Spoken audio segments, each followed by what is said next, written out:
You're listening to the Cantina Cast, your home for thought-provoking Star Wars talk.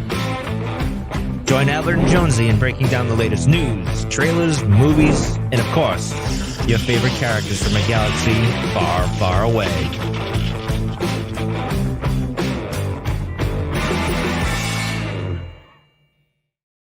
Hello, everyone, and welcome to the Cantina Cast. My name is Albert Padilla, and this is episode 387, Star Wars Visions Part 1. I think we're calling this series Reflections, but this will be the first of 3 episodes dedicated to the recent series by, a number of different animators from Japan. We've been waiting for this on bated breath for the better part of, God knows, like since December of last year. So it's finally here, and we got a lot to say. So again, this will be the first of 3 episodes. We're going to break down the first 3, and when we're all done with this, we're going to leave you with Ronin. So we'll kind of roll right into Ronin at this, and that'll kind of wrap up all of our Visions coverage. And the person with the vision, oh, look at that, was cheesy, is Jonesy. Jonesy, welcome to the show. How are you doing tonight? Doing well, man. A few minutes late, but we're right on time. We arrived right when we meant to. It's fantastic. Yeah. So we are a little bit late, but I had to get coffee. By the way, tonight's show is sponsored by Dunkin' Donuts. They paid us no money. This is just a shameless plug because I really enjoy Dunkin' Donuts. He has an unhealthy obsession with Dunkin' Donuts. It's really unhealthy. It really is in many ways. But if only all that were true, though, that we could have a sponsorship. Yeah, we're not that big yet.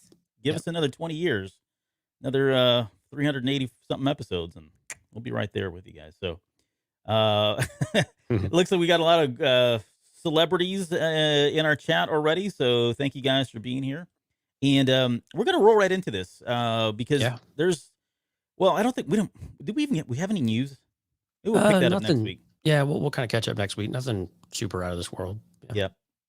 All right, we'll do that next week. But all right, so I want to get your thoughts on this because I've seen a lot of chatter about Star Wars Visions. Most of it, I would say, at least in my circles, have been pretty positive. Yeah. I think you're still going to have the fandom menace that will find anything horrible to say about it. It would just seem like whatever. I mean, even the people that I felt like were kind of like, okay, I'm kind of on board with anime Star Wars, then just tore it apart. Like, didn't even give it a chance. So it was like, you really weren't ever on board with this at all. You were just kind of, playing to your crowd or I don't know what they were doing really. Probably getting votes and likes and downloads or whatever else. But so give me your thoughts too, just in general, overall on the series. What did you think of it? And what did you like? What did you not like? And we'll get into some other aspects as well before we get into the first one, the duel. Yeah, I really like the visual, just the visual variety we got from all of this. I mean, there are very, very unique styles pretty much in every single episode. And as a very visual person, especially colors, and it was really cool to see that. Each story was also very, very different from a storytelling aspect as well, which I thought was unique, right? It's very different. It's hard. I found myself having a difficult time adjusting to it because I expect to get a very linear storyline, right? We're just used to these very direct ways of storytelling, maybe a little jumping back and forth on some of the books, but really you have a start and you have an end point, even if your end point kind of jumps to another book or something like that. Mm-hmm. So that part took a little bit of getting used to. And again, with the short timeline, with the short episode time of this, that's kind of difficult to really get a whole story in there sometimes. And so there were some where they had really, kind of really good end-to-end episodes that really had a kind of a full story. And then there's others like the Duel, where if you don't have Ronin the book, the Duel has very little story to it of what you see in the episode, which was a little bit surprising. I expected to have a bit more of a complete episode from most of these, when that always wasn't the case. But there were some really, really good episodes, and we're going to talk about a couple, or we're going to talk about the first 3 tonight. But really, each of these 3 segments we're going to do, there are really good episodes in there, no matter what walk of life you're from or you're going to. They're really good. What about you? What was your initial impression of them? So I think overall I'm with you. I think I really enjoyed them. It was, I mean, if nothing else, my goodness, you cannot stress how different this was, right? Yeah. The title Visions was aptly titled. They were, a lot of these episodes some of them felt like they could really truly exist in canon, and some of them were so far out there that there's no way, and that necessarily wasn't necessarily a bad thing. I mean, we had talked about this before. There was the what was the one that you always forget? You always remember the name, and I never remember the name. But the comic book, that series that they did, where they took it was like, what if Luke hadn't Oh, blown up the Death Star? Infinite. Infinities, yeah. Infinites, I think is what it was. Star Wars Infinities, yeah. Okay, Infinities. That one. That was like that was kind of a take on that, and we got to see that play out. This one had a lot of that same feel. We're like, ooh, this is kind of cool. It's very different. But to your point, the one thing that I think was, I would say was I wouldn't say a drawback or a downer or anything like that, because I mean, what do you expect for like 15 minutes, right? It wasn't these Right. long episodes, and maybe that was part of it. Maybe it should have been, but because they were 15 minutes, and because you, like you said, you were kind of just dropped in the middle of something that had happened, a lot that had happened before, a lot that was going to happen when it was over, and we just got this small, very small slice of what was really happening in that timeline right then and there. That one kind of at times left you wanting more, which is what we said. I mean, we'll talk about that here in just a minute too, but it felt like there's more to be told in all of these stories. Some of them, as far as visually, and again, I'm not I'm a passive at best anime person. So, and some of the people that are in my circles were talking about, oh my gosh, the Ninth Jedi was exactly like this particular style that so and so does, right? The directors and the anime, I mean, they know everything about it. And so for those people, I think they got a more enriching experience than maybe I did. Mine was very surface level. It's like, oh yeah, it all looks like anime. I acknowledge that there are a lot of different flavors of anime, a lot of different styles of anime. So to that extent, I didn't really get to appreciate. I probably didn't appreciate the different styles and the types and all of that. It was all kind of visual candy for me. So I would say all of it felt like anime. It's looked like anime. I don't think there was any of it in terms of the way it was graphically drawn that I couldn't appreciate in some way, which is not a knock. But I guess yeah, my only feedback was there wasn't enough there for me. Like I really wanted more. Now, so on that note, again, I said this 2 months or 3 months when the trailer first came out. I said, just call it. Go ahead and call season 2 now, because it's going to have to happen. And I think it was yesterday on Twitter, and I forget who it was. One of the producers said that they were definitely in talks already or it's quite possible they were kind of leaving it open that, yeah, they probably are going to do a season 2. And I would say that given the response and the reception of this, even with all the negatives, there were enough people here that were very, very interested. So I wouldn't be surprised if we certainly see a season 2, but I wonder if they are going to take the approach they did with Ronin and expand upon either stories prior to what we saw today, or kind of follow up with some storyline from some of those smaller segments that we saw. I really like that. I'd like for them to do some unique content if they come into a season 2. But also, like you said, pick up some of these stories that clearly have more to tell or had more to come in front of it. And I think one thing we have to keep in perspective, though, is the point of Visions, at least from an American audience, is to really expose people to a completely different way of doing things and a different visual style. And I think it was absolutely successful in that way. And you pick up people who now appreciate that style, or they enjoyed it. Sometimes they really like the over the top stuff.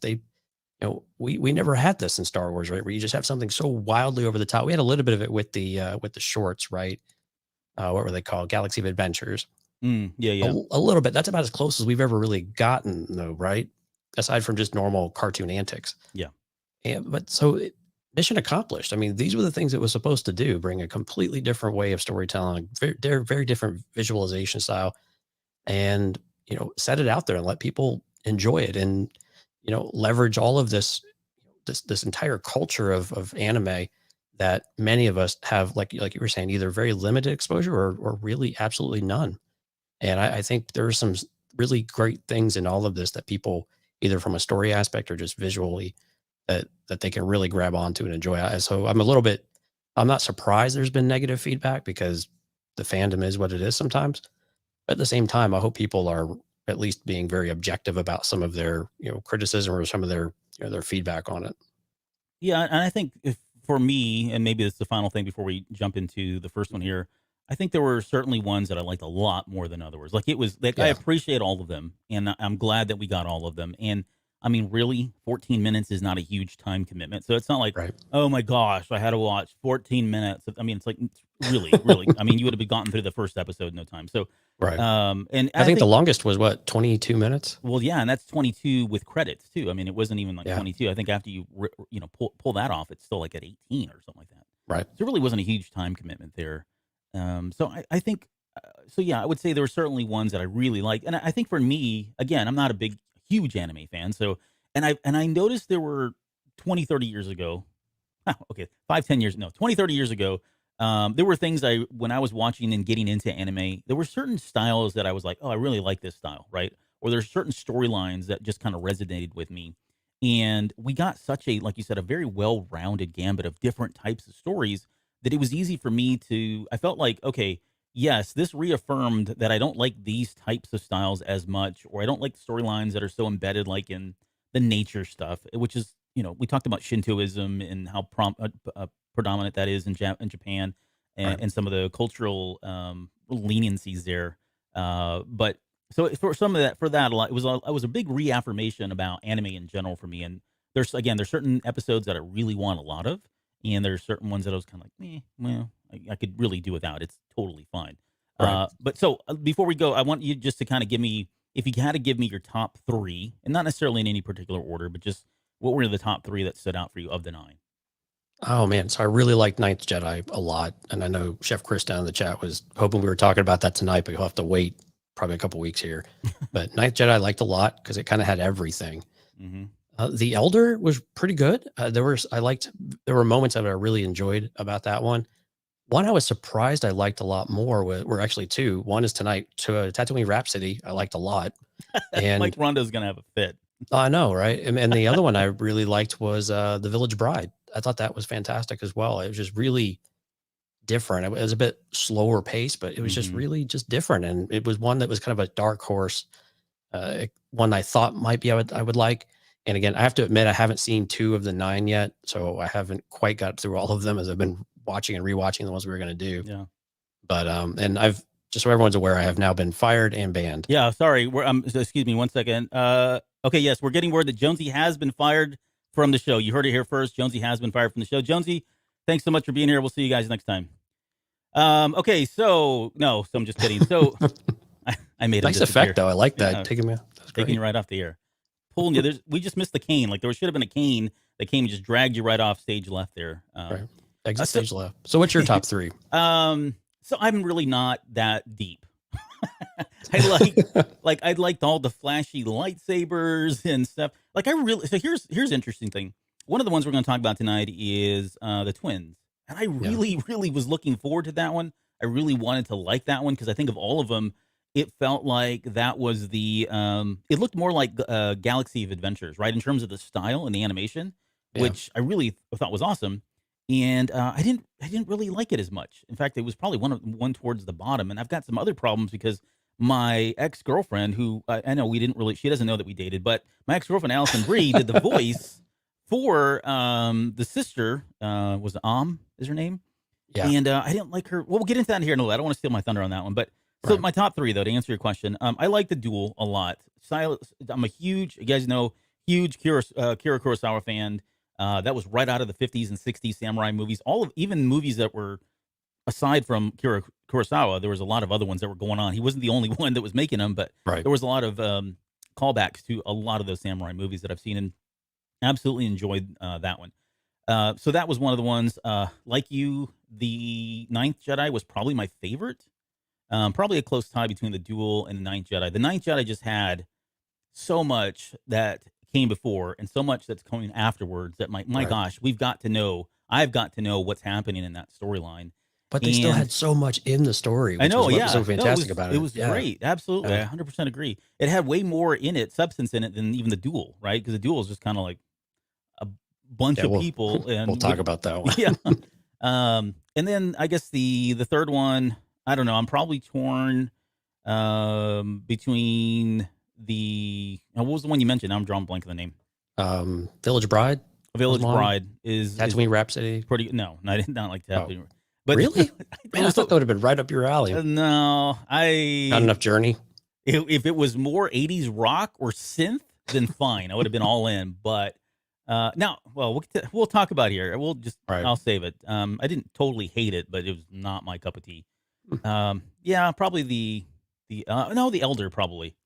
The Yeah, Elder was Elder was interesting. really good. I'm gonna go those my three. Elder is the third one because, and just quickly on that one, it very much reminded me of, like, Master and Apprentice. That whole relationship. It was a little bit slower, but there was a lot more dialogue, and I think it's because I'm on the High Republic kick, and just that relationship between Master and Apprentice and how nurturing it is during that time, and it felt like there was more of that same here. So, Yeah. um, Okay, I so just got a raise. Yeah, wow, yeah, thank you. I wow, appreciate that. man, I feel all the love here, Mike. Went from Okay, nothing so to nothing. right, Japanese or English then? I I will always say that the Japanese versions were much better, in my opinion. Like, even though I didn't know what they were saying and I had to sit down and read the subtitles, right, the whole time. I watched all the Japanese versions first. And it was super, like, even the ones that I was kind of like, like, even like Tatooine Rhapsody, when you watch that one, the Japanese version just to me sounded better. The characters seemed more natural. It seemed like it was a more fitting the voice actors seemed more fitting for the Japanese version than it did for the American version, right? And so I would say the Japanese versions to this, they always seem to be better for me. But when it's 2 in the morning and I really don't want to read stuff, I'm going to default to, like, if I was to ever watch these again, I'm going to watch them probably in the US versions, right? Right. But if I really want the full experience, the native experience, if you will, and I don't mean that, I mean native in is like the way it was originally recorded, I'm going Right. to go with the Japanese versions. But what about you? Which ones did you like more? English, hands down. Yeah. Yeah, the Japanese, it's very distracting for me because they talk so fast in order to get all of the words in. And you just know that the things they're saying are too, like the subtitles are all rearranged because of the way the language works. And they're just not quite syncing up that well. And I actually had the other, kind of on the other side of the coin. Some of the voices I didn't find were they didn't match the characters as well as I thought. Now I watched it in English first and then went back and watched it in Interesting. Japanese. Hmm. So yeah, so some of them I were much more aligned with what I expected. Like Guy of all people on Tatooine Rhapsody, I much rathered his English version than as well as Jay. Jay. Yeah, but it was like that. But it's really just the rapid speaking, just how fast they talk, and in order to get it all in, they're just. Do they ever take a breath? Do they have to breathe? Because those are genuine questions. Because I don't think I think they could just say 5,000 words and not take a breath, and it's amazing to me that they Hmm. can do it. Yeah. So Yeah. No, I get what you're saying. It's so rapid. I will say this too. When you watch, if you go back and watch these on the English tracks and throw up the subtitles are all kinds of screwy. yeah, Like, they're all wrong. yeah, what the heck happened? I mean, I don't know. It's not like they've not had time to put this together, but the subtitles are really bad, guys. I mean, it's like there are people talking in English and there's nothing on the screen. And I'm like, what happened? What happened? They just disappear. They're lagging behind. Sometimes they're not translated right. So, Yeah, it's just as weird. a They, weird aside. yeah, they had the wrong words numerous times in an episode. It Hmm. wasn't like it was. I mean, we're not being nitpicky. I mean, it was fairly consistent, but there were caption issues throughout the whole things. Yeah. All right. Well, let's get into the duel. And this one's brought to us by the Kamikaze Duga. And I'm going to put this up on the screen so you can kind of see. We're not going to watch it because the show will come down like so fast. They'll pull this thing on us so fast. So we'll just kind of step through it if we need to. But as far as the voice actors in this one, you had Brian Lee as Ronan. We're not going through all these, but Lucy Brian Liu. T. Yeah, T. Brian T. Sorry, yeah, as Ronan. Lucy Liu, which I didn't realize that was her voice until. She sounded very different. Yeah, Yeah, she said she sounded much different. I liked And it. I liked the voice that she came up with. It was really good. I'm sure all of these people are very famous and popular. I know a lot of the voice actors have done a lot of anime. So again, having not really, it's not really part of my culture, and I don't really watch it. I mean, my U.S. culture, I don't really watch a lot of it at all. So I don't know a lot of these people, but again, I know a lot of people have said, "Oh yeah, that's so and so in this particular series," and these guys are well known. But I yeah, I thought the voice acting was okay. Like, it was fine. I mean, there was nothing that was different or jarring for me with the voice actors. I think everybody did a really good job. Some of the Um, troopers were a little over the top, but yeah. yeah, I would, yeah, that's probably Primarily fair. the commander that came off what was so it was like an AT-AT Walker body on wheels, Hmm. which was really pretty cool. I thought that was a very different way of approaching that unit. Well, and yeah, and I think that's why I want to see the style more because while it was a quote samurai film where it was set up like a samurai film, and I have not read Ronin, by the way. I've only read the first like 4 chapters. So you've basically only read the Duel. Yeah. Yeah, that's pretty much it. I think we've got 2 days until we can even talk about it, so I can't say much, even what I know. But I will say, Right. I did like what I like what they did in in this anime where they took, like you said, that the body of the Adak on wheels, and then you had the Doug that was running like flying around in a probe droid that Right. had swords on every one of the arms. Like, man, this is so crazy. It's like they've mixed all this stuff up, or they look like kind of like bandits, right? They had salvaged all this stuff that was Right.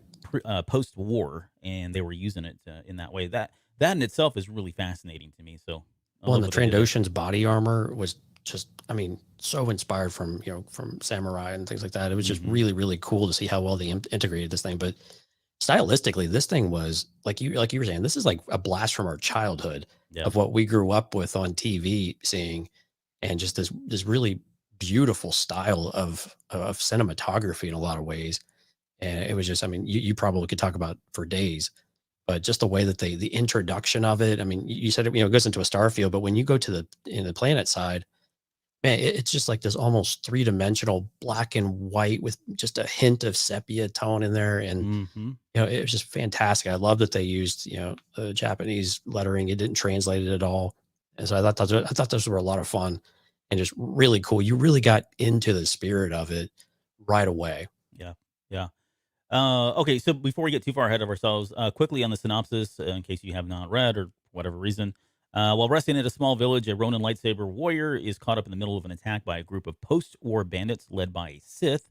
After dispatching the Sith and the bandits, thanks in part to Ronin R2 unit, Ronin leaves the village chief a red kyber crystal to ward off evil before he and his droid wander off again. In the way, yeah, I did enjoy that this one, like, there's certain things that are like Star Wars to me, and always opening up like this on about a Starfield is always Star Wars. I think there were a couple of them that did this. And sorry, I forgot to mention this too.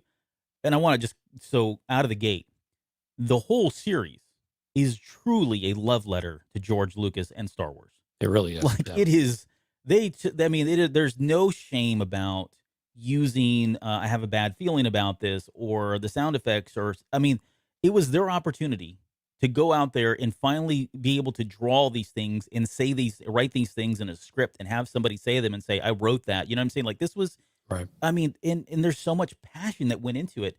And I know there was a lot of, there was some feedback of, man, there's a lot of kyber crystal heavy type stories here. Well, yeah, because kyber crystals are kind of a big thing, and swords are a kind of a big thing in when you talk about samurais and stuff. So a lot of the same themes were happening. A lot of the same things were being said. There was a lot of droids. I mean, they were really just kind of pulling all the stuff that they grew up with and throwing it in here and just having fun with it. And so that's why you kind of saw some of that. But this is definitely one of the things to me is this whole background of a Starfield. I love the fact that they did the lettering there for the Duel, but they did it in Orbosh, but it looks like it's in Mhm. paintbrush Right. kind of lettering there, either katakana, hiragana, or whatever Japanese language they're using. But excuse me, so when you said earlier about I was just kind of gushing on all this stuff, a lot of this is again right out of the 50s and 60s samurai films. And Right. I know when I was watching it, I can't remember. Someone said, "Why is everything moving? Like, why is his hair keep moving? Why is there always stuff blowing in the background?" I'm like, "You've got to go watch an Akira Kurosawa film, right? If you go watch one of those films, you see that there's stuff moving constantly, and it does not stop moving, and that's just his style. So, in addition to playing to fans of Star Wars, they were playing to fans of anime. They were playing to fans of Akira Kurosawa in the 50s and 60s samurai films that came out, the black and white ones, especially. Right. There was just so many throwback callbacks to a lot of this stuff. But I really liked his style too, like the way they drew him. Like he looks pretty menacing. I'll see if I can go. I'm just going to jump ahead here. Well, it's in my background, if you can see it there, where he's kind of walking through and he's Right. and there's that one point where he's just standing there. I mean, it looks like it's right out of like Samurai Showdown, the video game, if you've ever played that too, where they're just kind of standing there looking menacing as usual. Um, what about the music? Because we haven't really talked about the music, and I want to make sure we touch on the music at least in all of these episodes. But did you get anything from this one in particular with the music, or Yeah, what stood the most out about this one is that these were like variations of Star Wars tunes that we know. Mhm. So you hear it's almost like an upside down Duel of the Fates as they're fighting with the Sith warrior or with Ronan and the lead bandit, and you just get some of those themes. They all feel like they're just a little different. They're just flipped upside down, or maybe the chords are reversed, or they're instead of doing a fifth, they're doing a fourth. And just these different types of approaches to something that sounds really similar, but it's still very different. And of course, visually, they snuck in a couple little Easter eggs of like the poster from the initial, yeah, the original Star yeah. Wars poster. Yeah, I'll and see if some I can things like find it that. while you're talking here. Yeah, I think they actually did it twice. I think there was one in the introduction area, and then when they're in the courtyard when they're facing off, when Ronan and the bandit are facing off each other. Yeah, there was. I was hoping you were going to talk more, but Oh yeah. But I mean, yeah, but the music, of course, the sound effects, man, when he pulls his saber out, that growling, it was like the Kylo Ren sound. When Kylo Ren ignites his saber, you just get this growl, and you didn't necessarily get the sparks and the sizzling, but it was just a very unique, even when he put it back into the sheath. Mhm. And so if people don't know, the really cool thing about his lightsaber is that it is always activated. It is never deactivated, and it's stuck. It's a flaw in the system or the flaw in the design that he never bothered to fix. And even in the book, they explain it a little bit, but then they kind of drop it. Oh, careful, you can't be talking about it. I know, but it's a right. You got 2 more days, but no, that's Gosh, sure yeah. it's minor. It's minor. Right, yeah. But anyway, so it is kind of a neat idea though, and that's why you see it extended all the time. Yeah. And so, but you just get these really cool sound effects. I love well, we're going to call him Forlom. These characters aren't named, of course, in this episode, but Forlom with the Gatling gun that he's the rail gun that he's holding, and it's just this wonderful sound that you get with it. Of course, the colors are all perfect. You are not going to find this thing, man. Yeah, I'm telling you. Like, well, it's like I'm scared to play anything because I don't want to get struck for a copyright. We'll just leave it right here. Yeah, it's coming right. Yeah, it's coming after this scene here. Yeah. This is Mike's favorite scene, the helicopter scene. It's a crowd favorite. I was going to say about the music. There's Forlom right there. He's that RA7 droid. The one thing about the music, so there were, like you said, there were moments in there. So whenever the Sith appeared, it was, and you correct me if I'm wrong, wasn't that the Cloud Riders music from like Infus Nest and all them? That it's kind of like I wouldn't say it's somebody's chanting, but they're kind of just singing like these chords. Yeah, it was very similar. Yeah, there's so many similar things. You think you're hearing one part of the soundtrack, but you're really not. I think this is all original music, but it's all, like you were saying before, it's heavily inspired by everything that we know, especially from the original trilogy. Yeah. Yep. There's and then later on when they're dueling on the log, that is like eerily sounding to, or very similar to Revenge of the Sith when Anakin and Obi-Wan are fighting on Mustafar. With Duel of the Fates mixed in there too. Mm-hmm. It's this really cool blend of how they made that work. Yep. I did really like these guards. Like again, there's I don't know if there's a whole storyline in the book or not on these guys, but just the fact that you have that protocol droid that with the heavy repeater. There's that stormtrooper that's in the tower. He looked like a Cloud Rider in terms of like the furs and all of that he had on there. We talked about, well, we haven't really mentioned it, but the Trandoshan, who, and when you and I have both read this over the weekend, and neither one of us can remember where we saw this, but this is supposed to be Bosk. But what's weird is in the credits of this, it just says Trandoshan. Yeah, I know. However, the person that said it was like credible. You know what I mean? Like I remember reading that and going, "Oh, I didn't know. I believe this person because they're related or working at Lucasfilm or whatever." But I'm not going to find this stuff. I really want to hit play, but there's so much. There we go. Yeah. Like this is so cool. I mean, the Doug, and he's got that hat on, riding around that little protocol, or the Imperial probe droid was great. There was Ron in there. Yeah, the sparks when they're firing, they're hitting the armor, especially the one trooper, the one town guard who gets just lit up, and you just get all these like orange sparks on him. It's just fantastic. The way the animation was perfectly synced with it and just really got a really cool view of it. But this whole style in general, the only color, I mean, you have color just in splashes here and there, and it just draws your attention to whatever's going on. But there's so many other cool details going in the background if you pause and take a look at it. And it's just the detail in, like, in this one, you have the ropes and stuff on top of the walker, and there's just a lot there all the time. Like you said, everything's always moving. So there's always something interesting to kind of go see what they've done. Yeah. Yeah. It kind of pulls your eye in. Chef Chris said that his 5-year-old son said this was the Mary Poppins with the lightsaber. Yeah, So, that's pretty accurate. yeah, well, that's pretty accurate. Yeah. So now that Mike's gone, let's talk After about. he fired me a second time for Yeah. those listening. Oh, did he? Oh, Yeah. sorry to hear that. But It happens. yeah, so this was lightsaber flying. The only time we'd ever seen this really is in Star Wars Rebels.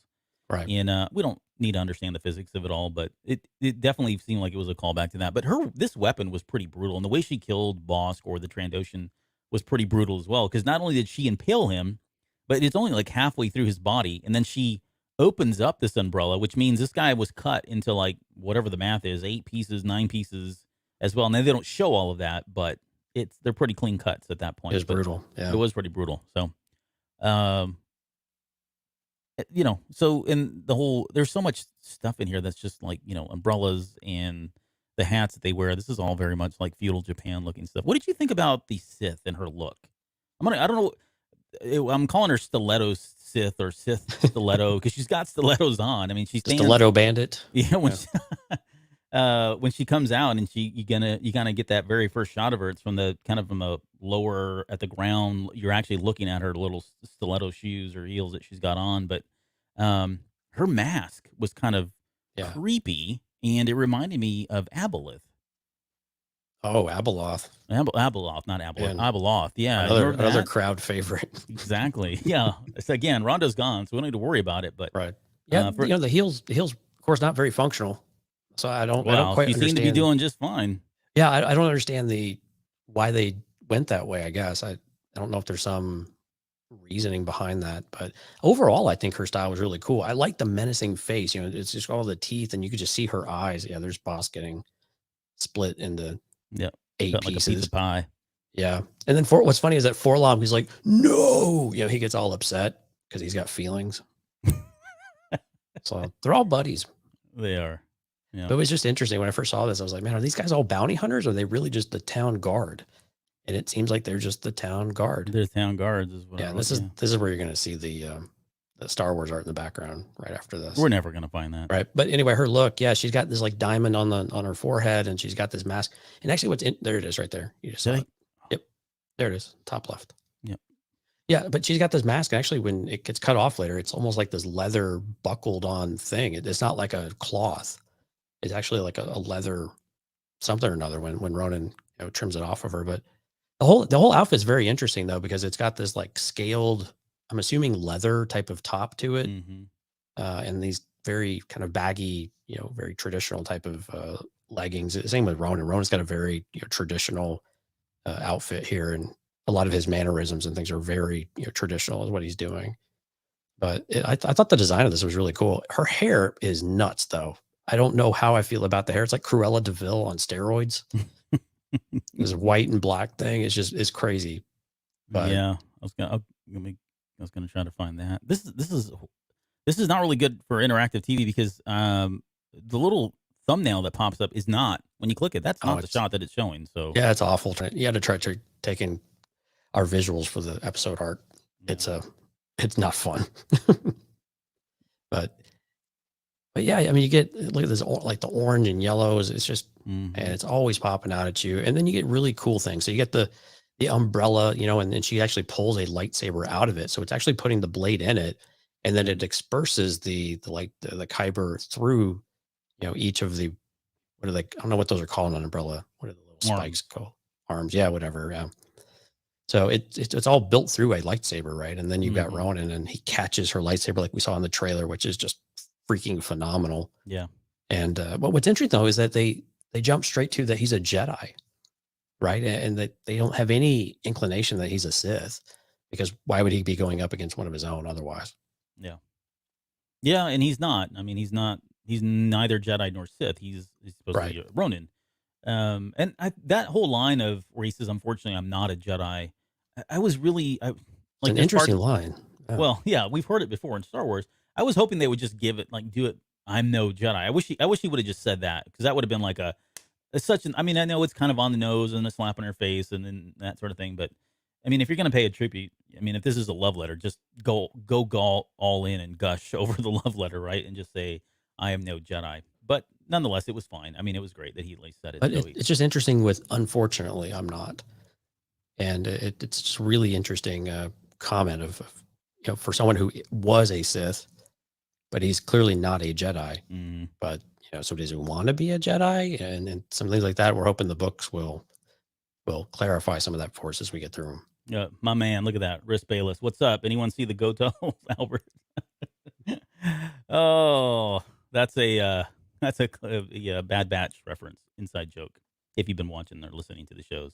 No, there were no Gotas. Like, that's such a disappointment. We'll get to that. That's actually going to be. But you did get a Gonk droid that has a I tea did. kettle on his head. And he moves really fast for a Gonk droid. I've never seen a Gonk droid move at the speed that he does. Oh, look, I even have my little Gonk droid out today.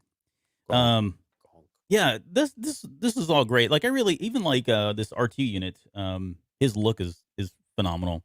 And this was, this not feedback, because it's just part of storytelling. But I've seen people go, why did he put out the tea kettle? Like, that seemed kind of corny, and it didn't make any sense. And how would he have known that when that thing went off, this R2 unit was going to be repaired? And if you've watched a lot of these movies, even like if you go back to a lot of the old samurai films, a lot of the old kung fu films that came out that were just exploding in the 60s and 70s, this is all kind of what they would do. They would say, by the time something happens, Right. and this, you need to do this, or be ready when this thing goes off, or whatever. It's very similar. So it's just, I guess it's a trope, if you want to call it that, or a cliche from the time in that era that they did it. And so that's why it worked. That's why it was worked in here. I saw this kind of like even kind of a callback to Luke when he's on the skiff, right, in Return of the Jedi, and telling R2 to get ready. It was kind of similar to that in some regard, in some respects. So Yeah, I mean, we've seen this in Star Wars we see this in TV and movies in general, though, right? There's always some, give me 5 minutes type of thing. So it's not unique to this. I thought this was actually an interesting way of doing it. And you can hear the kettle call, right? Yeah. Now, granted, how did he know all that? I get that question. But at the same time, I thought it was just neat, and it was a different way of doing it. Yep. So she dispatches all of these droids pretty quickly. And I mean, again, this is not a very deep episode. I mean, there's a village boy, the guards come in, the Sith takes him out, and then it really just kind of ends up being a duel between Ronin and the Sith. Fighting on logs and all of that stuff was all that's again right out of like old samurai movies, Samurai Showdown type stuff. I thought the battle was great. Like, there was some really good choreography.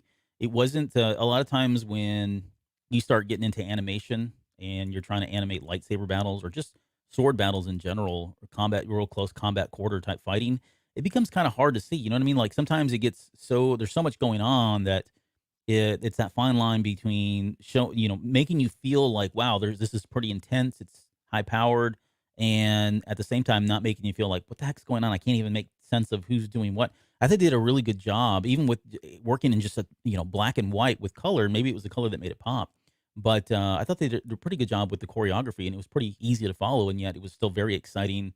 And had a lot of throwbacks, a lot of good traditional type samurai combat type stances and moves and all that, with the whole logs rolling down there off the water and into the Shinto temple or whatever temple that was. It's all good stuff. But what did you think about the combat itself?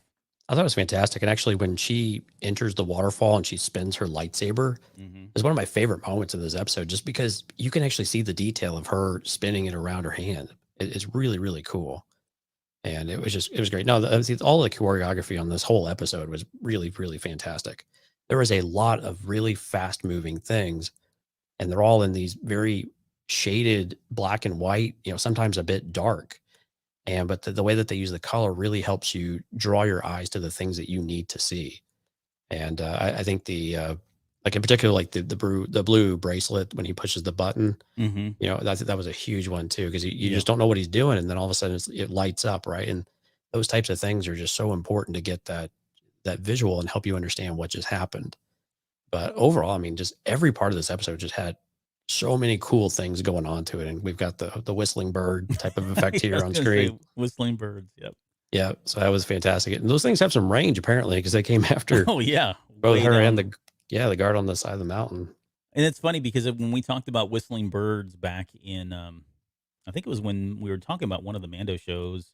I think we mentioned, if we didn't do it on air, it might have been off air, but we were talking about how some of that was drawn from inspiration of like old Robotech movie anime, Yeah.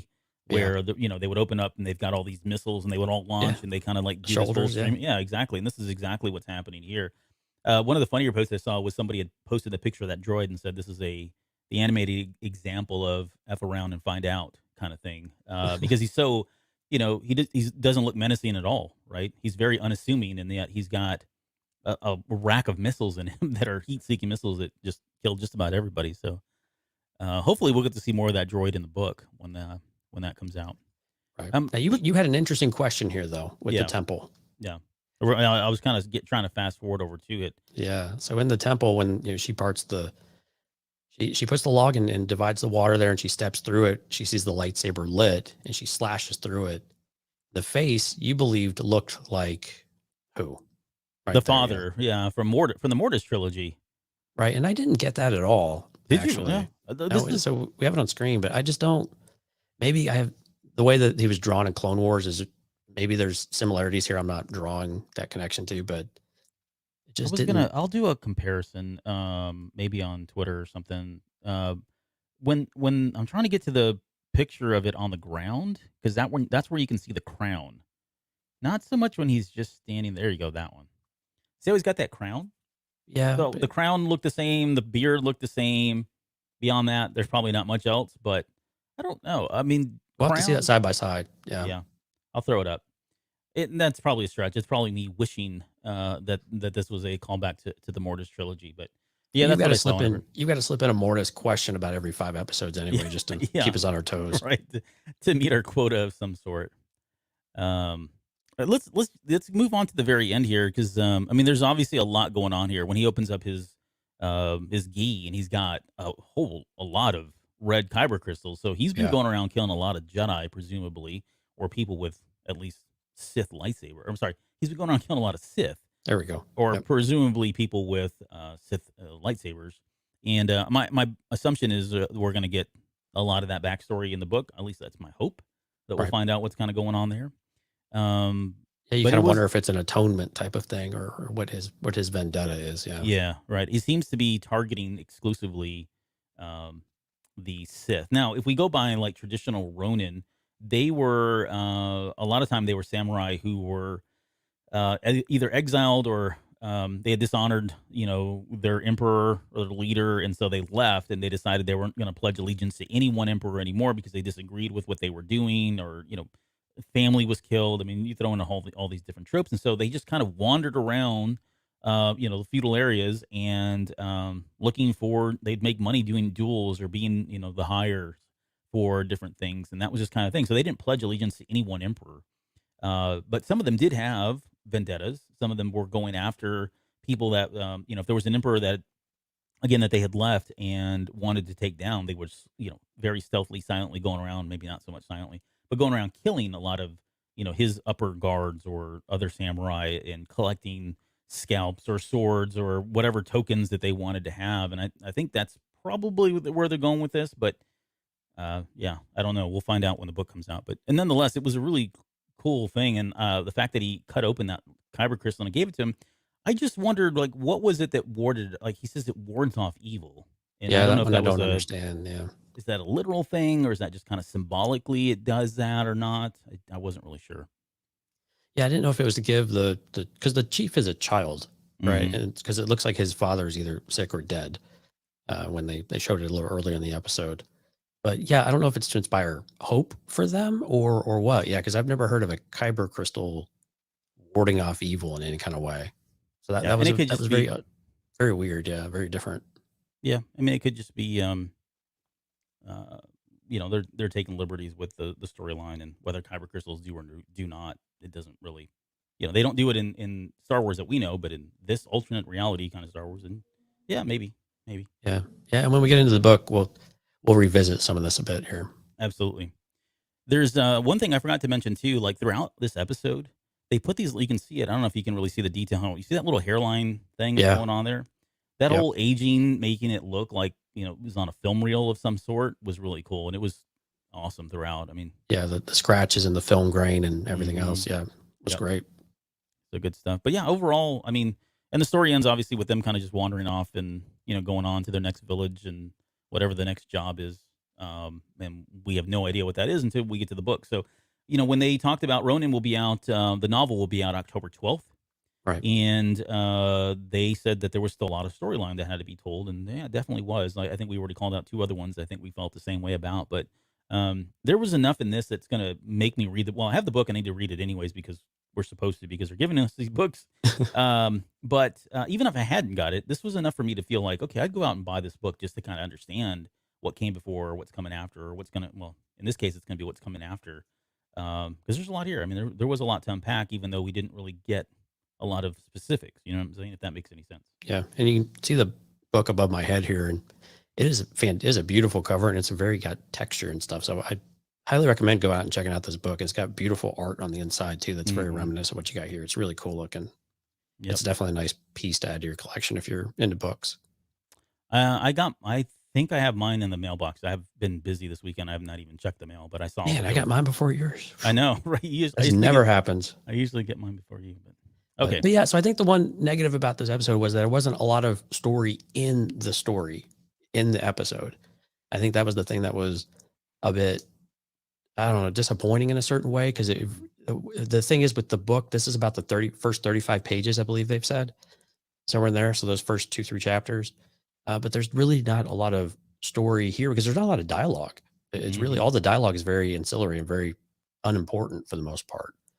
And so I was disappointed that they didn't do enough there to really get you excited for the book. I think they could have done more to be excited about the book rather than saying, "Oh, this is really cool to look at. Now I want to read it." Yeah. Because this in the book have, they go in a very different direction. So it's just it was interesting they didn't do more of that in it, but visually this is really, I mean, visually this has got to be one of the top episodes that they've released out of all of these. Oh, for sure. Yeah. And I think for anybody that joined us a little bit late tonight, both Jonesy and I think had this. Oh no, you didn't have this one in your top 3. But, No, I didn't. Yeah. But I did, because I did. Okay, let's get into the second one here. Yeah, Tatooine Rhapsody. So give me your overall kind of thoughts on this one, because I know, what did you like about it the most? I mean, again, I didn't hate it, but it certainly wasn't one of my favorites, admittedly. I love the rock track, man. I really do. Okay, And I've been on record with with Solo and stuff. And when they did the trailer, they had the guitar and stuff like that. It was really exciting, hoping that they would do something different. And this is about as close as we've got to that, right? It's just this very different soundtrack to it. You get a very serious beginning, but then you get right into this, heavy riff and things like that. And they're a rock band. But it's still, what was really weird about it was that it was still very Star Wars-y in a certain way. It was a very different type of Star Wars, make no mistake. It was very familiar. It really was. I mean, Yeah. Some of that was the language they were using or the wording, but at the same time, it was still a blend of, a regular old band like you'd have anywhere else here in real life. And then you also have this, they're getting hunted for whatever reason. We still don't really quite understand all the way, but I just like the vibe, man. It was just I want to say upbeat, but like it was very energetic. It just had a lot of energy behind it. And I thought the story itself was actually pretty solid. I thought it was really not bad at all. I thought it was interesting enough to where it kept you moving. This is one of the ones thought I'd laughed the hardest at. And when be one of my lowest ones actually going into this, I was like, this is going to be more up your alley than mine. But at the end of the day, while it was very campy at times, make no mistake. Yeah. I thought it was just really good because it was just so different. And it really, I love rock music. So like actual rock music, not Journey. And so it, wow, shots fired. Shots fired. Yeah. So what about you? What fell short? Was it the same things that fell short for you, or is it something else? I don't. Okay, so this one was very unique. If like of all of the ones that I saw, this was a very anime, and I hate to say anime looking, but it Oh felt yeah, like it was had very the style that you picture in your head when you think of anime. yeah, no, and it was and I know people are gonna put me on a cross for this, but it was very like Pokemon style kind of animation. You know what I mean? Like where Yeah. the faces would stop and sometimes people wouldn't move and the expressions with their eyes would go white. And I get it. That's all. I get the style. I understand the style. But that's the part of the when I said there's certain anime that I just never really kind of resonated with me. That's it. And so Fair enough. it was already kind of coming in. I guess maybe on With a strike against a it. strike against it. Yeah. But I will say this. So I actually enjoyed. I'm with you. I enjoyed the rock music in this and everything except for the last track. Yeah. And I don't know what the heck happened because I've heard Joseph Gordon-Levitt, who plays Jay, I've heard him sing before. So I don't know if they said, "Look, go out there and sing off key and try to hit notes that you normally can't hit," or did they say, "Just go ahead and sing it however you want to sing it," and he just did it. But like it was flat, like his voice was flat, the notes weren't right, and I just wasn't sure if that was, a limitation of what Levitt can do. Because I think he can carry a note. I've heard him sing, or was it he was just doing that on purpose because Jay really wasn't supposed to be a good singer, and that was kind of throwing me off. The music was cool. The last number didn't feel as like it was. I don't know. Felt a little repetitive, but Yeah. again, this is not why we watched this episode. It wasn't like we went in going, "Oh, I'm expecting really great music." I think we got really good music, but I don't think no one should have went in expecting this to be really great music. Um, so those were some of the kind of strikes. We had a pretty good cast. I mean, there was Yeah. like I said, Joseph Gordon-Levitt, Bobby Moynihan, who's Star of this episode, man. well, he's been in so many star. I mean, he was in Resistance, and I think he was on one of the Stormtroopers. He did something in Rise of Skywalker. I can't remember what it was now, but he's been doing Star Wars stuff for quite some time.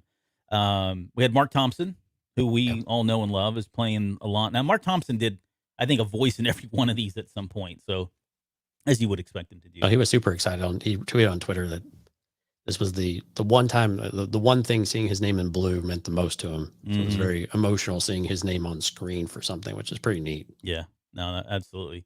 And then, of course, we had Tamara Morrison playing Boba Fett. Boba Fett.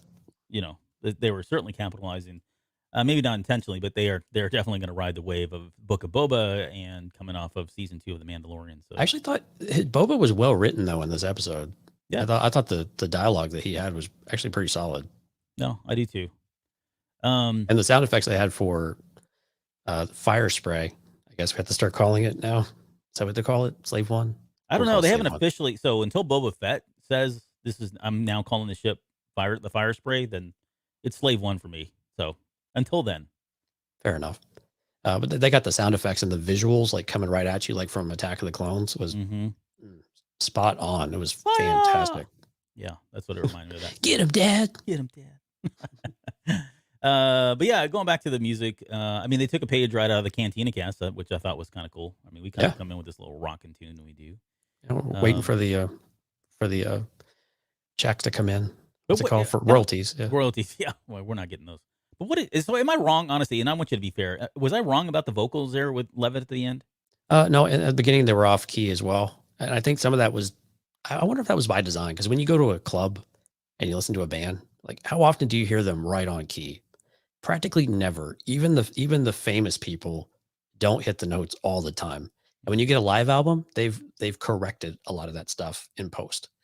So to be fair, I think some of it was probably intentional because I can't imagine they would allow him to be wrong unless it was on purpose. Mm-hmm. Let's see. As far as the synopsis goes, because I know before we get into a little bit more here. So set after the fall of the Republic, a young Padawan by the name of Jay befriends a Hutt and starts a band. That seems pretty innocuous. Yeah. This Hutt is wanted by Jabba, then is captured by Boba Fett and taken to Mos Espa to be executed, but Jay bargains with Jabba to allow their band to play one final gig. And this is every band's dream, right? Like this is like right out of what was it, School of Rock? Where Right. they wanted to have Dewey or whatever his name was, wanted to have just one good show, and maybe that's just what all bands aspire to, is just have that one show that everything went right and the crowd was in it and you just felt like a rock star. And so that was the storyline. Again, it doesn't. That was really everything that happened in the story. It is, but like I said, it felt very familiar. Like we were on Tatooine. We had Padawans. We got to see lightsabers. We had Boba Fett. We had Jabba. We had Bib Fortuna. I mean, it was all like, and this could have been, I mean, I don't know, but it was of all of them. This is one of them that you could just throw in there and say, oh, yeah, that was canon. Now, it changes our perspective on Jabba and maybe even Boba Fett, because at the end, he was finally getting into it. By the way, the little hammerhead that was dancing at the very beginning was the cutest thing in the world. Like, I'm gonna try to make that a little jiffy for me. But this is one that I felt like, yeah, you could throw this in there and say it's canon. There wasn't anything that wasn't not, right? Right, yeah. There were a couple little fun things too, like his microphone when he turned it on was a lightsaber sound, you know. Yeah, right. And then yeah. the gig van, the band's van, or the band's van. Yeah. Of course, had Star Waver. Star Waver. On the side. That was the name of the band. Yeah, Star Waver. Right, but they had it, so it was like it was the Star Wars equivalent of the van, you know, for the band that they traveled to every gig in. It was just when you make those connections, it just makes you laugh, and you're like, this is wonderful. I love this. Yeah. Yeah, so Chris was saying it sounds better in Japanese to me. Maybe it had something to do with that. That's the one, I know you disagreed, but I actually enjoyed the Japanese vocals and the Japanese voices in this one more than the American. But yeah, whatever. To each his own. Yeah. He was the real star of this show, man. Bobby Moynihan. Guy, sorry. Yeah, Bobby Moynihan's voice on this character was just absolutely perfect. Yeah, it was good.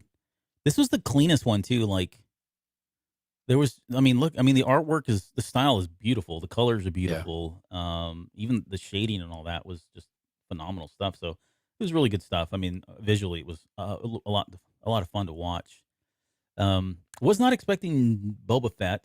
When we were breaking these down from the trailer, I can't remember if we had called that that Boba Fett was in this one. Do you remember that if we said that, or did we put him in a different one and screwed that up? Do you remember that? I don't know that we got that specific, to be honest with you. Okay. Yeah. I'm going to give us an out on that one. Yeah, no, I appreciate that, because, anytime we can not look stupid, let's do it. Yeah, well, works for everything. We got a Wilhelm scream in this one. We did. So, it was like, again, this is just a freaking love letter. It's like, oh, what do I know about Star Wars? Oh, I love the fact that they've always put Wilhelm scream. Let's get it in this episode. Certainly threw one in there about it. Right. And how did you see a hut with hair and a nose ring and glasses? Okay, so let's try to all right, so I'm going to ask you a question. Let's try to get serious about this episode.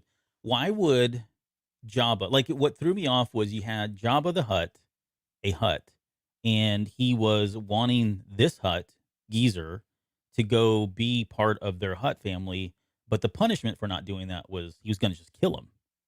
And I don't, granted, I don't know everything about Hutts and their society and all that, but that was kind of weird for me that they would do that. Yeah. Yeah, but again, when you cross the family... Did they say why he crossed? No, legitimately. I don't remember if they did. Okay. No, they didn't. Because Boba said, why, but we don't really ever get an exact reason why. But yeah, it definitely sounds like he doesn't want part of the family business or whatever. So I wrote in the show notes, I was like, is this Stinky's brother, his older brother? Is this his crazy uncle or what? If you remember from the Clone Wars animated movie. Yeah. So I don't know. But yeah, something he did across Jabba. And not like it takes a whole lot to cross Jabba. I mean, we saw this in the Clone Wars movie as well. Oh, what was his other? He always gets pissed off by his family, though, to be honest with you. Yeah. But I'm trying to think of, it wasn't Zero, but it was the oh yeah, it was Zero. Was this okay? Yeah, fine, it was Zero. No, there was another one too, but yeah, there's another. Yeah, you were talking about Zero though. Yeah. Yeah. But I like those Jabba Hutts get around. Gee was short for Geezer though. Yes. Okay, yeah. So that makes sense. Geezer Butler from Black Sabbath, bass player. Fantastic. Really? I didn't put that together. I wonder if that was intentional. Nice call there. Yeah, that'd be interesting if it was for Japanese. I mean, maybe Black Sabbath is huge in Japan. They are. I mean, who doesn't like Black Sabbath? I'm like 5'8" and I'm pretty huge in Japan. Just kidding. Wow, that's a Bill Murray joke. It's not mine. I can't take credit for it. It was a Bill Murray joke. That's just. Let me write it down. Another apology episode we got to do. Yeah, that'll hit us later. Okay, so going back to again some of the stuff that was familiar, we got a line of "I have a bad feeling about this" in this as well. So just to point that out, there was a punch it. Well, there was punch it was in this one. It was I think I already punched it. That was great. There was V5, the little droid when he's playing back the very first time that they got together as a band was kind of like Right. the Rise of Skywalker, where no, Last Jedi, sorry, Last Jedi, where R2D2 had played back the message from Princess Leia to kind of get him to Right. come back. So kind of a similar thing there. That whole scene where it's kind of wrapping around the Buntha Yeah, that on Mos sweeping, Espa. the sweeping shot of the track and around Was the that arena was was that like fantastic. 100% lifted right out of the? I remember that scene in episode 1 almost exact, but I never got a chance to go back and just kind of put those two side by side to see if it really was that way. Yeah, it's pretty close otherwise, but I mean, it looks way better than Phantom Menace. Which, by the way, was practical effects. Right. Yeah. A lot of people think it was CGI, and it was not. Oh yeah, they actually had little people in stands and stuff for it. Yeah. It was just beautiful, though. I mean, this episode in general, the colors and a lot of it was really high quality on this. Okay, so here's another question for you, getting into the lore and seriously trying to get into the heads of what's going on here, taking it as though it were a canonized episode. What did they bargain Jabba? Because he comes back and says we made a deal with Jabba, and they're going to let us play this one last final kind of gig. But was it just that, or do you think they gave him something or told him like, oh, we'll give you 90% of our record sales? I have no idea because they have nothing to sell. That's what I'm saying. Yeah. So what did they I don't know what they bargained, and then they had the nerve to say that they would let him be their first sponsor. Mm-hmm. Jabba would be like, "No, yeah, just you're going to do what I want you to do. Yeah, you are now part of my Cantina band." Any chance this could be Jabba's son or something along those lines? It doesn't seem like Jabba's son is, because we know that Stinky or Rhoda was in the Clone Wars era, and this is not terribly long after that. And he seemed pretty attached to Rhoda. Well, unless Guy was a disappointment, and so he's trying it over again with Stinky. I'm gonna go with Crazy Uncle. Crazy Uncle, yeah. For $100. Yep. For Jabba being the Crazy Uncle? No. Guy. Guy's gonna be Rhoda's Crazy Uncle. Rhoda's Crazy Uncle. Gotcha. Yeah, one of Jabba's brothers or kids. Such a disappointment for the family. Brother, sister kind of person. Yeah, that's what I'm gonna go. Hut drama. There's always a lot to be thrown around. Okay, and So what could they have? Is there any ideas no. for you what they could have bargained? No. Maybe they gave up the van. Maybe it was the van. I don't know. It's the only thing of value they had, kind of. I mean, a lucrative record deal or profits or royalties. I don't know what they would have bargained for. Right. We're losing viewers now. Okay. So when the music plays though, and everybody's getting into it, I'll see if I can find this. There's no way I'm going to find it. But this is a horrible tool. Whose idea was this? They cut away, and do they not cut away to Ben Kenobi's hut? Yeah, it sure looks like it. Yeah, it looks like Kenobi's hut. Yeah. And so even Kenobi's in there banging his head a little bit too. He probably is. Yeah. Just take our word for it. Most uncivilized. Take our word for it. This tool sucks. But yeah, there's I'm pretty sure that was Ben Kenobi's hut, so it was kind of cool. Yep. Kenobi's house or whatever you want to call it. It was a very inspirational moment at the end. It was the spirit of unity. Oh wow. Lena So would be proud. So there's a lot of like, I just off the top of my head, there's a lot of anime that have to do with like bands and rock music. Yeah. I think of like what was it? Even like the Silverhawks in the 80s, they played musical instruments. Dude, the Japanese love hard rock and heavy metal. It's awesome. Well, yeah. I mean, one of my favorite bands is Loudness, and those are a bunch of guys from Japan that don't speak hardly any English, but still rock out and still sing in English lyrics, which is awesome. So it's a lot like Ozzy. Don't understand anything he's saying normally, but understand every word he has and when he's singing it. Yeah. No, they do. They really do. And please check out Loudness if you get a chance. But yeah, this was again very similar. But I mean, you had Jabba was all in at the very end. Again, we talked about Boba Fett. He was tapping away, or he was nodding around like he was getting into it. And I guess they sponsor him. Sounds like it. Yeah. Yeah. I mean, they didn't subtitle it, so I couldn't tell what Jabba said or whatever. But the little skiff and everybody that was on it, that we would see later on in Return of the Jedi all kind of took off. But what we should totally do is we should go grab a scene from A New Hope and then splice that audio, like the band playing in the background when Luke is inside his in his hut there. So that's the new canon. So they you're did talking about make from it. New Hope. Yeah. Yeah. So you can Playing hear it like playing on in a the radio background. back there in the background. Yeah, when he's doing his little thing. Yep. Who remembers His this oldie skyhopper. from about 15 years ago? Right. It was a cute story. It was entertaining. It was just entertaining. There was It was I mean, very different. Yeah, it was just fun. I just thought it was fun. I don't know what the lesson was in this, like friendship, Hope. something like that. I But don't know. is Boba? I don't know how Boba's drinking this. He can't take his helmet off, can he? That's a good question. I don't know. You should write a stern letter to somebody, Jonesy. I think you've called him out for it. I am. I'm very concerned about where this is leading us. Mm-hmm. I'm not gonna be one of those people, Albert. That's you. It is me. What was the one that Mark Thompson played, the drummer? Lan? Yeah, was that? I've never seen that race before. Have we? No, I don't think so. Made for this kind of thing. Yeah, Very convenient because you could either be Neil Peart or you could be this thing that's got 6 arms and do the same kind of performance. Yeah, it was pretty neat. It reminded me of what was that thing from the Transformers? Oh, the Quinticons. Yeah, the Quinticons. Yeah. No, 5 faces. Okay, well, I don't know what else to say about this. It was cool. I wasn't my favorite, but I did appreciate the artwork. I like the rock music. I would say it's probably the most, again, the one that you could probably just drop right into the timeline and say, yep, that happened, and not feel like you're really stretching the mythology in any way.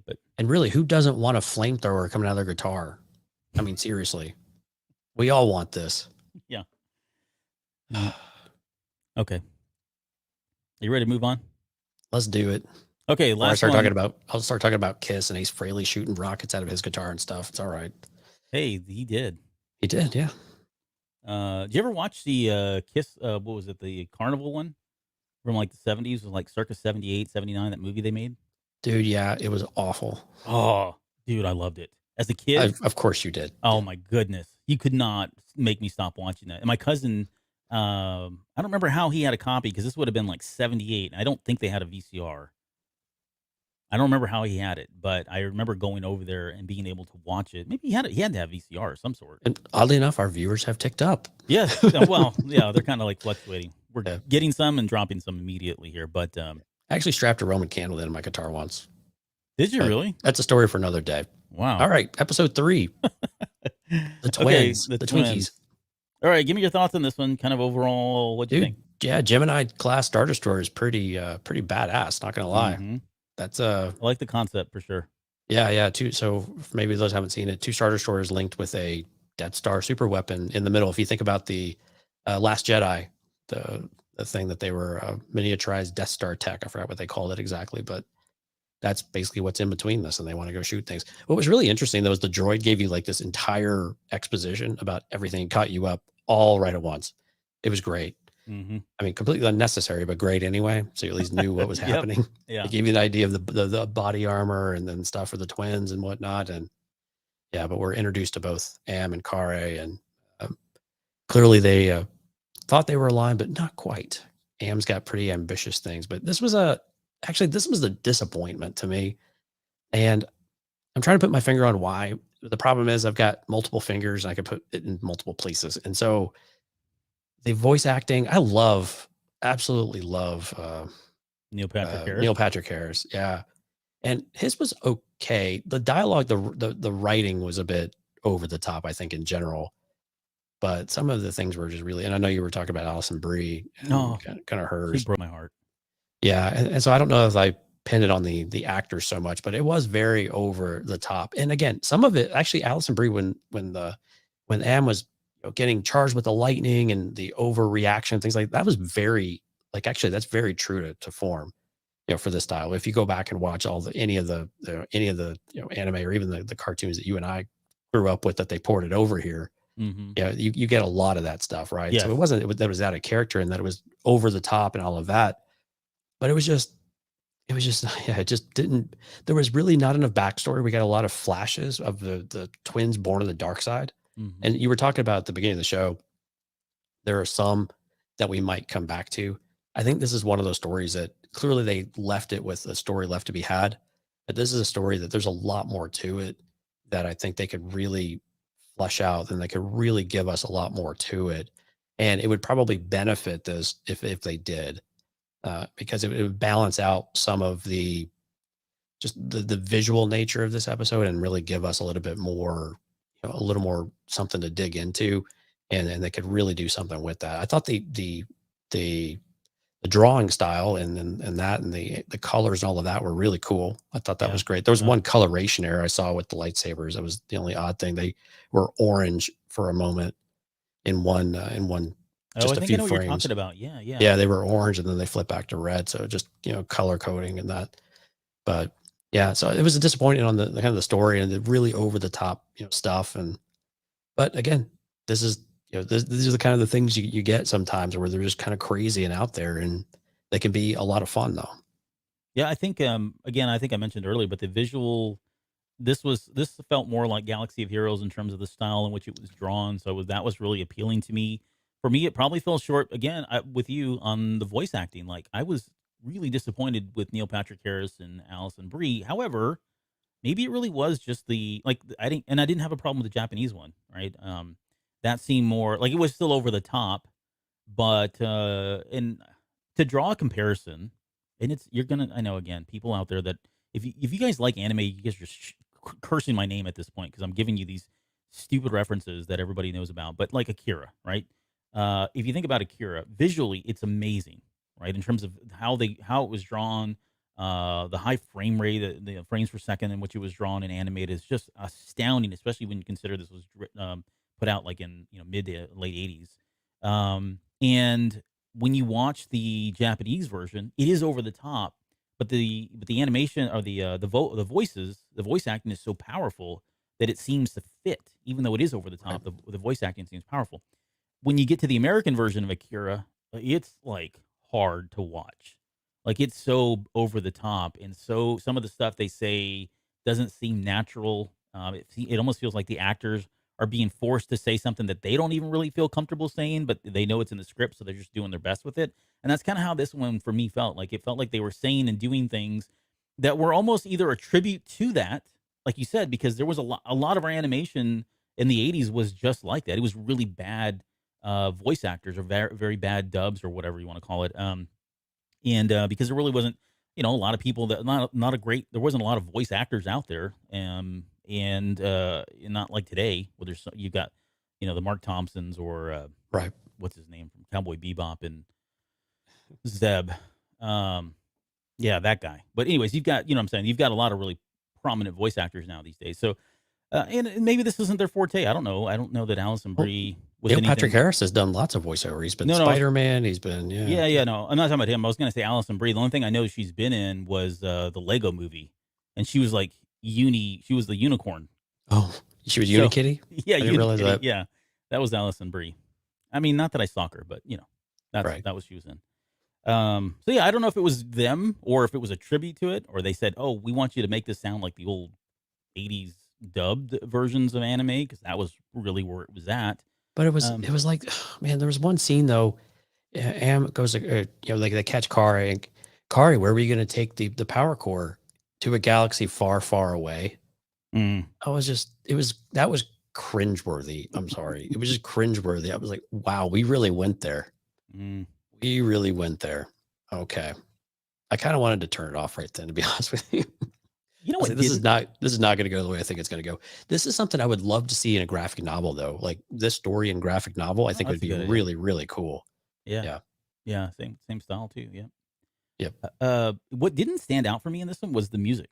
Like I can't even recall the music, and I don't know if it's just because Right. there's so much going on, explosions and lightsabers and all of that stuff. It just kind of overpowered the music, but the music Really just were, kind of yeah. played in the background there.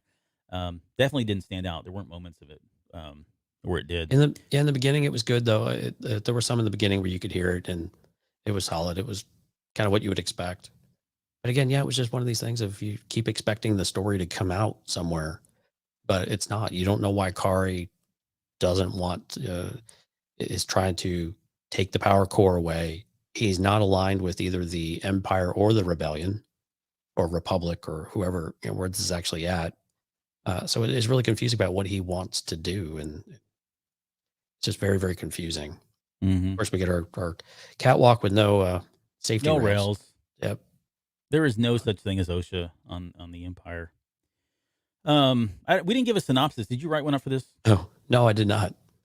But so we'll give one real fast. So Okay, go ahead. Am and Kari, yeah. So they've got these Gemini class, the two Star Destroyers. They have to both.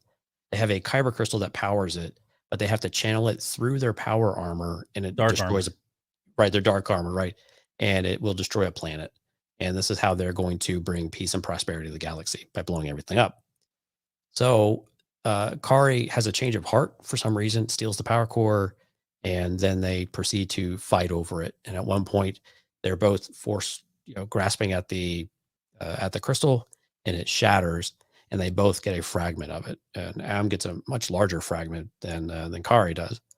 And this is where we see in the trailer where she puts it into her armor. But before all that happens, this is actually one of the interesting things, is that Kari pulls her into a force vision and shares a force vision with her, which I thought was really fascinating that was a thing you could do. Have we seen anything like that before? No, not that I'm aware. I mean, I'm not going to definitively say no, but I couldn't recall that ever happening.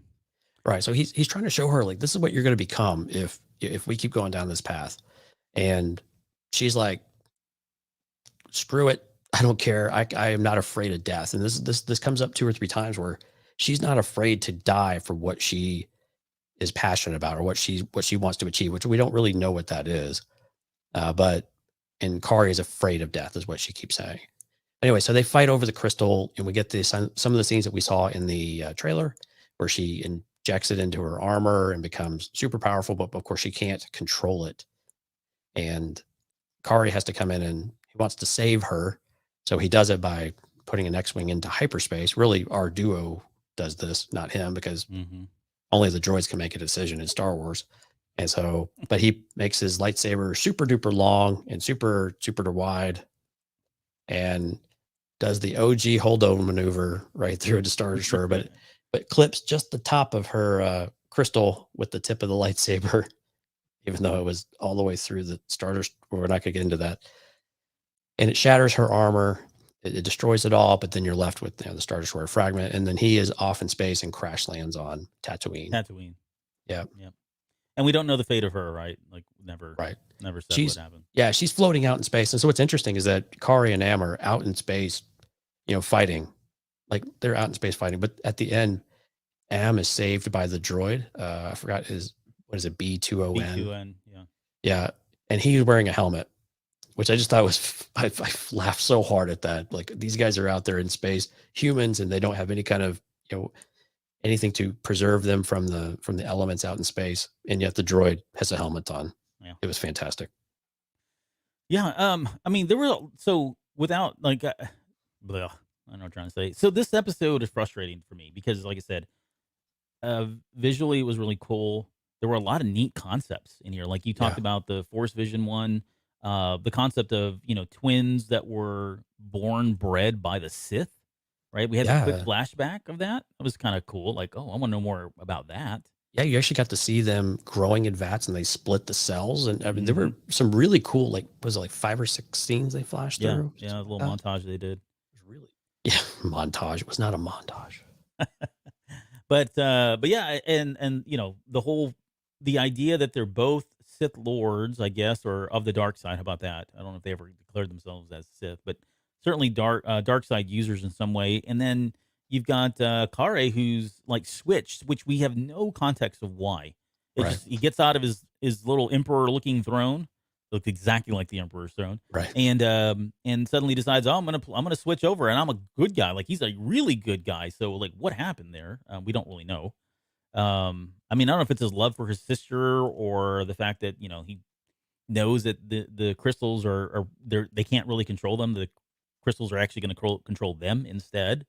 Or maybe it's the Force Vision that changed everything for him in some way. But here's the one thing that I had about the Force Vision, and of course they didn't get into this, but I was thinking, oh, this is not good. Like, he's doing what he's doing what so many other Jedi have done, and looking into the future and taking action and trying to prevent that from happening.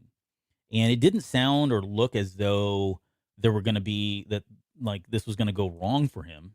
But I think if they were sticking to traditional Star Wars tropes or Star Wars themes, this is not a good thing. Like this is Well, I always think going to backfire, is I had it? a different take on it, though. He's pulling her into his force vision so she can make a different decision for her own destiny, though.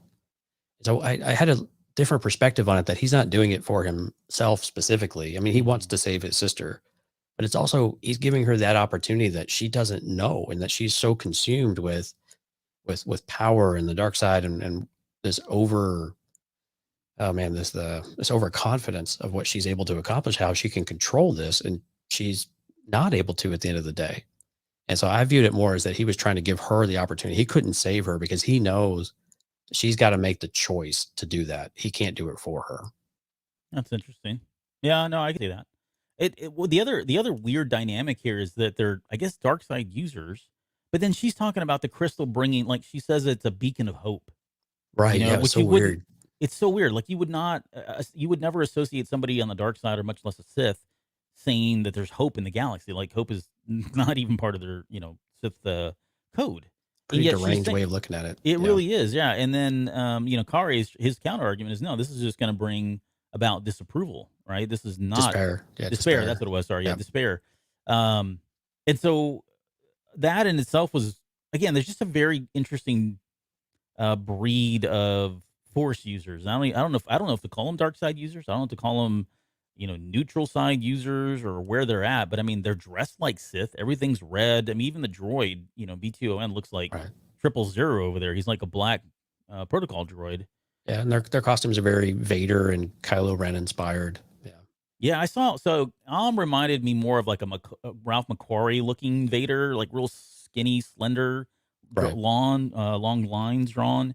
And then you had somebody like Kare, who was more maybe like maybe the Vader that we got in the movies, but I don't know. Either way, maybe you're right. Maybe more Kylo Ren than anything else. But Yeah. And um, what's interesting is that they both serve a master, though. So mhm. they're not like they're slaves to somebody else. And I think that's what Kari was starting to get to is, you don't have to serve someone. You can actually be free, and you won't be free unless you start to, let go of some of this stuff. Yeah. As far as the references, we had what was it? The got a bad feeling about this from our duo. So almost like BB-8 said in The Right. Last Jedi, said only in the novel. Yeah, the throwbacks of the, when her helmet comes busting off, when that top part breaks and she's just got the two little stems that are right on her chin. That looks very much like Vader at the very end of Return of the Jedi when Luke takes his helmet off. Um, and then the very ending. So there's probably more in there. We talked about Punch It and some other stuff in there, but um, towards the very end, though, when we finally get to that whole battle, that the battle is really great. Like that was the Yeah. one thing that really excited about this for me when I saw the trailer, and it didn't disappoint. Like there was some really cool stuff that was happening, and of course we're way out in the realm of just Right. visions stuff with, I don't know, did she sprout like 8 arms or 6 arms or whatever? What was that? Like, it was I like the don't. Spider-Man armor that she Yeah. She had. looked like Yellow Jacket or something from Ant Yeah, Man. there you go. Yeah. More like Yellow Jacket, right? And Yeah. That and was interesting when she got powered up from the crystal. Yeah. yeah, and the fact that, she shoots all of those out, those 8 lightsaber blades or Right. whatever beams, and they're wrapping around his lightsaber and all that stuff. I mean, all that's way out there, but it's really cool to look at. Yeah, I mean, the concept of it is really unique because you can see the power going through her armor, and it's a very unique take on it that you could channel a kyber crystal's energy and power throughout, a set of armor, and you could control it in some kind of way. Mm-hmm. I'm just kind of throwing up stuff here on the screen so that we can see, but I mean, There's the orange. I got yeah, the see, color. she's got like all those arms. Well, the color's all wrong. Well, yeah, that too, but That's what I got fixated on. yeah. But I mean, that right there, I mean, that was enough for me when I saw it. And Yeah. by this point, I think, didn't he not, was it at this point that he had already put his kyber crystal into his existing lightsaber? Yeah, he put it in before he ever ignited it. Right. Okay. Because you can see the blade has like this pinkish hue up to a blue. It's got this kind of shimmering type of light to it. And when of course it goes crazy big, you can see all the different colors in it. Mm-hmm. And this is where it's starting to control her. Again, Right. visually, this is really neat stuff. There was something soothing about the X-wing sound, by the way. This X-wing is like the most durable X-wing ever because it crashes across the surface of the Star Destroyer and it, looks like it's right as rain. But then when it Yeah. crashes in Tatooine, it's junk. When he says get ready to punch it right before he does his holdo maneuver, if you want to call it that, Right. the music in there is right out of episode 4. Like it's maybe Yeah. not exactly, but that was the only time that I took a note of the music. So it was kind of cool to kind of hear that and at this part. Yeah, and then they display some pretty cool, like, this is almost, I thought he was going to go rip under the belly of it. I know I keep bringing that up because it was one of in the concept art for The Force Awakens. There was at one point during the production, Rey was going to kind of hang her arm or hang her head outside the ride around in a X-wing, and she was going to be had her lightsaber ignited, and she was going to be making runs up and down the belly of a Star Destroyer and kind of tearing it open with that. And I always thought that visually that'd be kind of cool. Now, probably not practical, but when he got up on the front of this thing, I thought, oh wow, he's gonna like do this, like he's gonna go rip up the bottom. No, this dude goes like right through it with the lightsaber. It made it long enough so that it could go through that. And then, sorry, I don't want to get into the physics of it because you've Oh already, yeah, he goes he flips upside Flips down. around. Yeah, Mhm. so he's on the bottom of the ship. But yeah, then he makes the lightsaber huge, except for what he's going to clip the crystal on the armor. It's really confusing how this works. There was not there. So a long time ago, so it A was galaxy far, far away. Yeah, no. So in Oh. Splinter of the Mind's Eye, I want to really go back here, but in Splinter of the Right. Mind's Eye, that was the first time I remember lightsabers being able to be adjusted, like the blade lengths. You know what I mean? Yeah. And for a very long time not that there was a lot of Legend stuff after that or EU stuff after that, but it wasn't again until Star Wars Rebels that Kanan was teaching Ezra at one point, and he was showing him that you could adjust the lightsaber blade. So I was like, oh, okay, so I guess it's back. And I couldn't remember if they'd ever done that in Clone Wars, to be honest. But Ahsoka's blades were different lengths too. mhm. Well, So, see, I I always mean, thought There'd be she had something to it. was yeah. So I think I always saw hers as she had a full size blade, but then she had her little what do they call those? Shoto blades, like the shorter Right. samurai blades that they would use. And I Still always should be thought, the same principle though, right? I don't know. That's a good question. I have no idea. I just thought that was like she couldn't adjust the size. That's just the size that it was. I don't know. 'Cause, I mean, Yoda's little too. Of course, he's got a little hilt too, but Yeah, yeah, I don't know. He's a little guy. He's a little guy. But the point is, like, no pun intended. The point is they could make these blades different lengths, and so what we Right. saw wasn't necessarily unfamiliar, but to the extent in which he extended it was very unfamiliar. And then later on, when we get to like was it the Ninth Jedi, and that whole thing, I think didn't she make it? She was able to adjust the size or something like that Yeah. too as well. Yeah. So it was interesting that they pulled that out because we don't see it a lot in canon, and yet in 2 episodes in the span of in the span of 9 episodes, 2 of the episodes were making callbacks to being able to extend the lengths of the blade. So maybe it was convenient for the story or not, but I just thought that was a neat thing they did. Yeah, and this one was more of a using the Force to manipulate the kyber crystal, I think. But in general, yeah, I think it's an interesting concept to keep going back to. And there's the tribute to Ryan Johnson's The Last Jedi.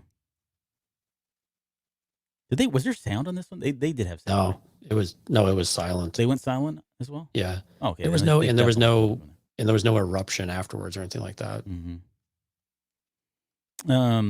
Yeah.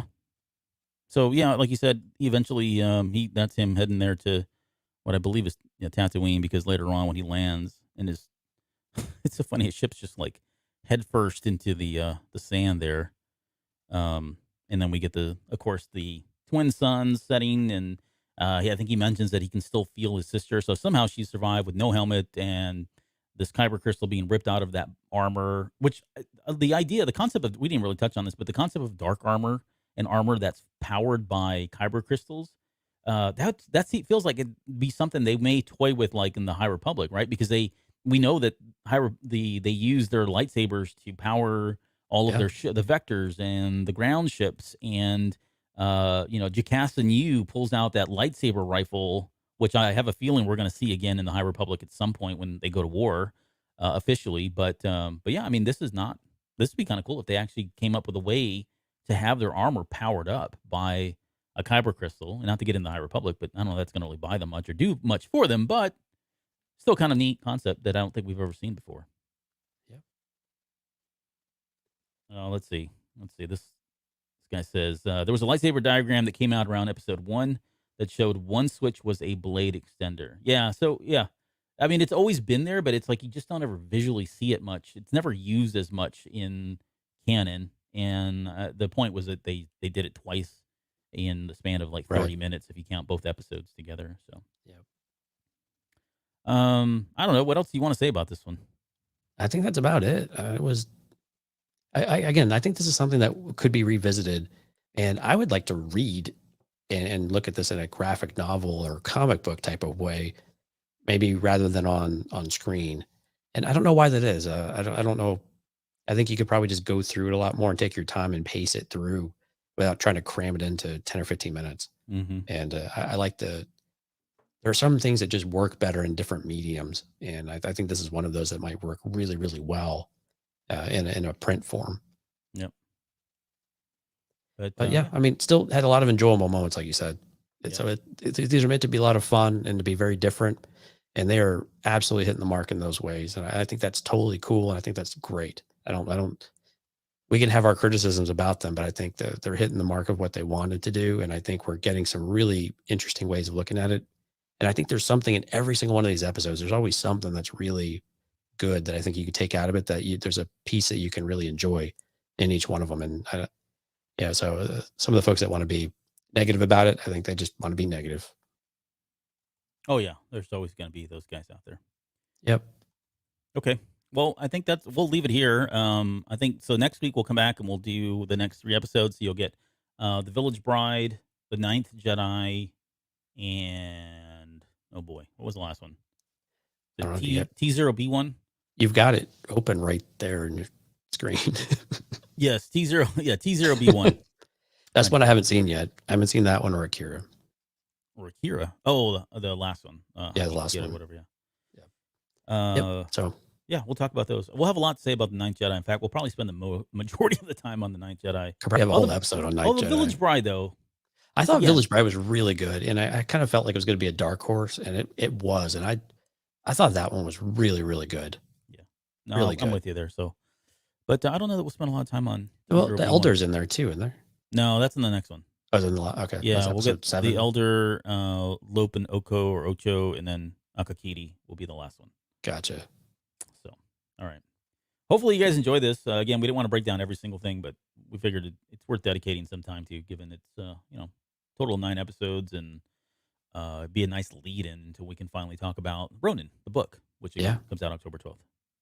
So, all right. Any final words before we get out of here? I think that's about it. Send us off to a galaxy far, far away, Albert. I'm going to punch it. No, I'm kidding.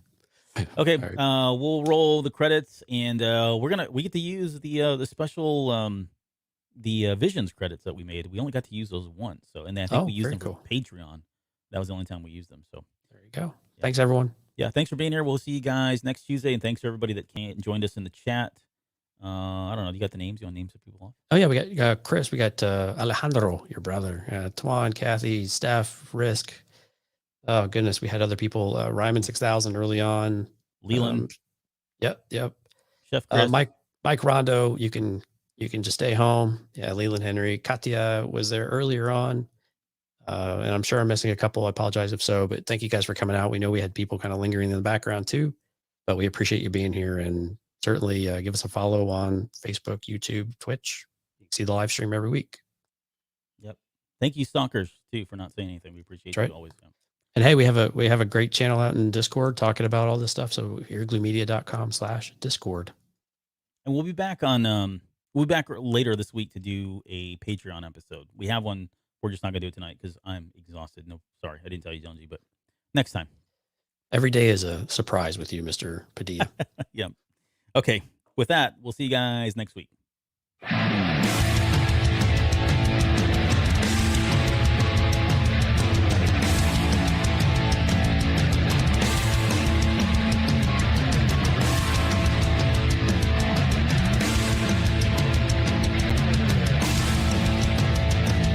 You're still listening? Wow. That's amazing. Well, I'm here to give you the disclaimer. Normally we do a big, long, drawn-out disclaimer thing saying what's what and who's what and all that other stuff, but I think you guys kind of know that Lucasfilm and Disney have no affiliation with us at all, and we have none with them.